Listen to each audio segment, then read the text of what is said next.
अजितदादा पवार आता आपल्या सोबत आहेत. थांबू नका, चला. काय सांगणार आज आढळराव पाटलांचा फॉर्म? आज आम्ही पुणे शहराचा मुरलीधर मोहोळांचा आणि आमचा शिरूरचा शिवाजीराव आढळराव पाटलांचा असा दोन्ही महायुतीच्या उमेदवारांचा फॉर्म भरतोय.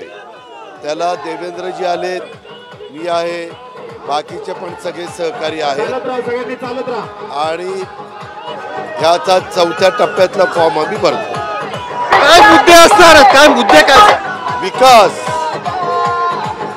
केंद्रात मोदी साहेबांच्या नेतृत्वाखाली तिसऱ्यांदा जे सरकार येणार आहे त्यांच्याकडून आपल्याला मोठ्या प्रमाणावर आपल्या भागाचा विकास करून घ्यायचा आहे, देशाचा विकास करायचा आहे.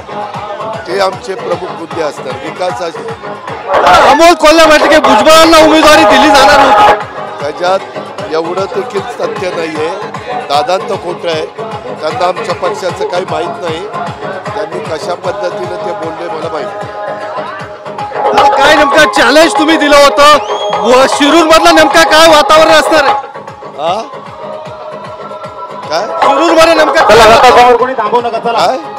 काय नेमकं काय वातावरण असणार आहे? शिरूर मध्ये महायुतीचे उमेदवार शिवाजीराव आढळराव पाटील निवडून येणार हे आमच्या पद्धतीचं काम आहे.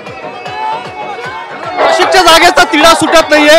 आज बैठक बोलवण्यात आली. नाशिकच्या जागेचा दावा तुमचा कायम, नाशिकच्या जागावरती दावा कायम असणार आहे. त्याबद्दलचा निर्णय होईल लवकरच.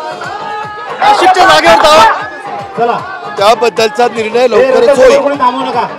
राज्यभरातलं एकूण काय वातावरण असेल? पहिल्या टप्प्यानंतर भाजपमध्ये अस्वस्थता आहे असं बोललं जात आहे.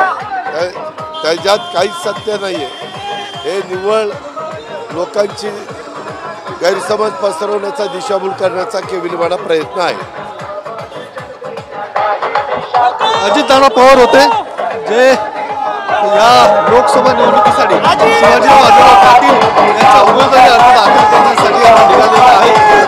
शिवाजीराव आढळराव पाटील सुद्धा पाहायला मिळतात आणि